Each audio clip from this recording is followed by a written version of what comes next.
Today I'm here with Dr. Amber Cohen. She is a clinical psychologist and she specializes in anxiety, and she's going to be talking to us about what anxiety can do to us as mothers who have constant anxiety over probably everything, or maybe that's just me. And she's going to talk to us about what we can do to help alleviate that stress, because it's probably not so good to be in constant stress all the time. Exactly. Yeah. So often when I see mothers in practice that are having anxiety, there's a lot of worry. So there's worry about their parenting techniques, if they're doing things correctly, where they're allotting their time, if they're working as well as being a mother. All that guilt. Exactly. Guilt is a big one.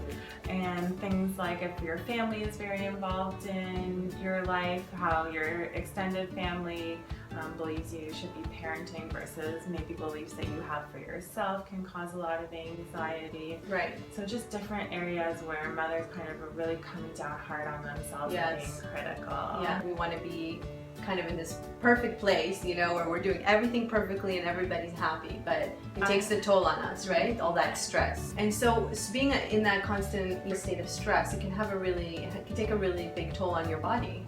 Right, so people that are dealing with chronic anxiety, what will happen is they'll develop symptoms like difficulty sleeping, difficulty concentrating, irritability, their appetite might change, their memory might change, their short-term memory, have difficulty with that. Really? So it can really have a lot of side effects that are really detrimental. Right.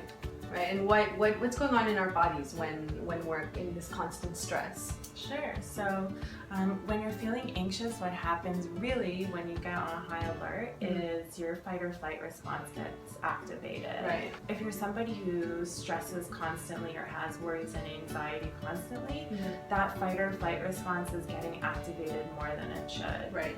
So instead of just getting activated when there is a real concern, you're constantly on alert. And when that fight or flight response is activated, we have a big rush of cortisol, our stress hormone goes up, our muscles get tense, our breathing gets short, and our heart starts to race, which is very fatiguing and very draining on your body. What are some things that we can do to help alleviate all this stress? Because, I mean, in the world that we live in today, everybody has stress, right? They're juggling a lot of things. So what are some things that we can do to help us get through that anxiety? Great question. One of the things I want to say that you should do is really work on yourself, because no matter what age your children are, these stresses and worries are going to follow you. So if you have a worry pattern of thinking, that's going to continue with you as you move on through life. Right. So contexts or situations aren't going to change that. Right. It's important to be aware of that. Exactly. Right. So one of the things that you can do is really start to watch the language that you're using to describe things. Yeah, like how? So often we go throughout our day and we say, I have to do this. Right. And like we have a list of things, like I have to do this, I have to do this, I have to do this. I was doing that last night with my husband. And I was like, oh my God, I have to do this, I have to do this. And it was all good things. It wasn't anything, bad. It was like, sign the kids up for camp. I have to extend this. Let's book this. Let's do that. But I was feeling so much anxiety, I couldn't sleep. And it was kind of like me crying out for help. Help me! So the good news is you can also help yourself, which is nice. So when we think of the word have, it's a lot of pressure.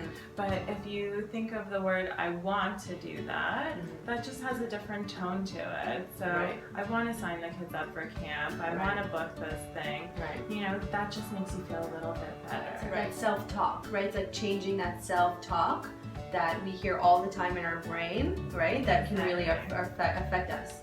A really nice tip for self-talk is to think about, if I wouldn't say it to my child, or I wouldn't say it to a friend, or my husband, or my partner, I really shouldn't. Why say it to myself? Exactly. Yeah, I love that. I love that tip. So another one is, a to-do list. To-do list can help if you really mindfully try to empty your mind. So if you make a to-do list and you have a million things going on in your mind, really envision yourself taking that thought bubble out of your brain and pinning it down on your to-do list and dealing with it later. Right. Yeah, I find that it helps me a lot when I'm feeling that anxiety. Like last night when I was telling my husband, I make the list and I feel like the weight has been lifted off of me and now it's on the paper and I can go to it and I can check things off and I can see it visually and it doesn't seem so bad. Because when I'm rattling things off in my mind, I feel the anxiety, right? And I'm not, like, I keep saying things over and over again instead of like seeing it clearly in front of me. Exactly. When you're just ruminating on your worries, that doesn't help you with it. And you were telling me one last thing, which I thought was amazing. The last thing that is very helpful for people who are dealing with difficult emotions is to label the emotion. Okay. So if you're feeling anxious or down or self-critical, whatever it is, to really say that out loud to yourself. Yeah. So what happens is when we're having those types of feelings, our limbic system and our brain is getting activated. That's our emotion center. Right. And when we label the emotion and talk about it, that's our prefrontal cortex that we're using for that. So it moves the energy away from your limbic system and relaxes it, and brings that energy to your prefrontal cortex. That's amazing. If you know what's going on in your mind, you can actually help yourself control those emotions. Right. So you're saying just by saying it out loud, anxious, I'm stressed, I'm whatever, it helps you calm yourself down. A lot of times our inclination might be to repress those feelings or not deal with them because it can feel easier than confronting them. Right. But it actually, from a biological perspective, doesn't work.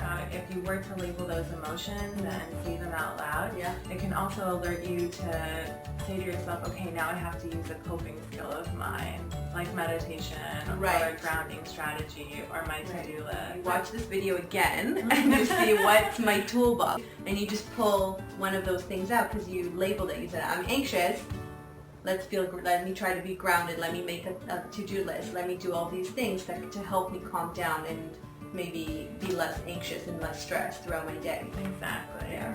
I'm gonna be using them today probably as I'm driving home, like thinking about all the things I need to do. Thank you so much. Shake it off like Taylor Swift. Just shake one and drop. Take 3 breaths. My body's vibrating. Totally. Like I'm really like feeling my body. Like tingling. Yeah.